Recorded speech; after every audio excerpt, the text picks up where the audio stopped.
But who says our time is up? That the box maker and the digger are in conference? Or that the preachers have aired their robes and the choir and the drummers are in rehearsal?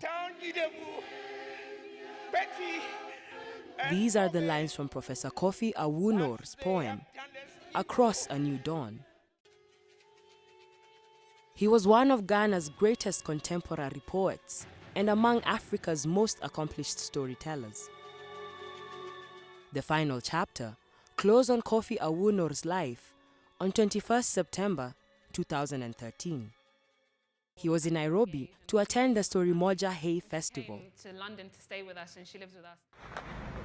Bullets from the attackers during the tragic Westgate Mall raid brought his life to an end. At the scene, more than 70 people were killed. When Dr. Tom Othiambo, a literature lecturer at the University of Nairobi, signed the condolence book, he saw Awunor's writings come to pass.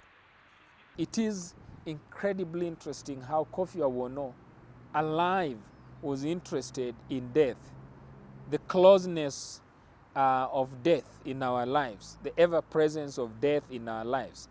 And his concern, for example, in his poetry with death is the essential concern of all philosophers.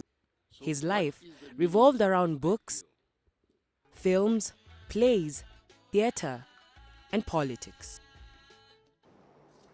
Africa suffered another unfortunate literary loss on 21st March 2013. Nigeria's great Chinua Achebe exhaled his last. Fascinated with world religions and traditional African cultures, he penned his works relying heavily on oral traditions practiced by his Igbo tribe.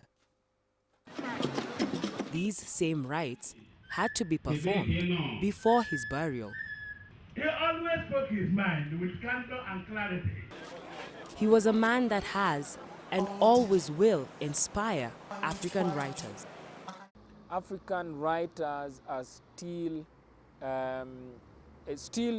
frame their writing very much in the mold of Achebe's Things Fall Apart.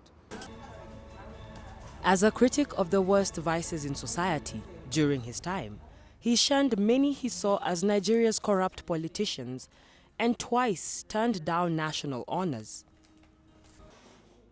While many social commentators think that Africans don't read enough, contemporary writers are still considered important shapers of public perception for the continent's changing societies. Every writer is a writer of a moment in history. Every generation has its problems. As Frantz Fanon says, every generation must be responsible for its time. From Africa's most populous nation, Nigeria, we go to the Horn of Africa, Somalia. Here, our journalist colleagues lost their lives 2 decades ago. And it is time to commemorate 20 years of their hard work and courage. Anthony Masharia, Dan Eldon, Horst Minor, Hansi Kraus met their death in Mogadishu after a mob descended on them while filming war. Abdul Rahman worked with them and has been in and out of Somalia for filming since 1993. These are the people who are illiterate. They know nothing except using a gun. That's why now Somalia became very, very hostile. Today, Somalia is still a dangerous place to be a journalist.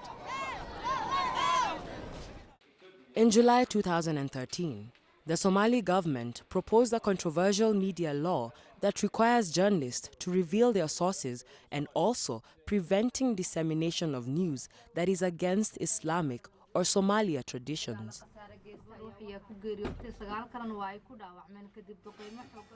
The law further gives government powers to shut down any privately owned media.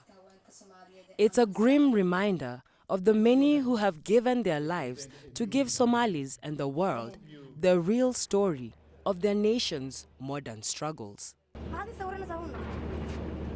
هاي صورنا مرة.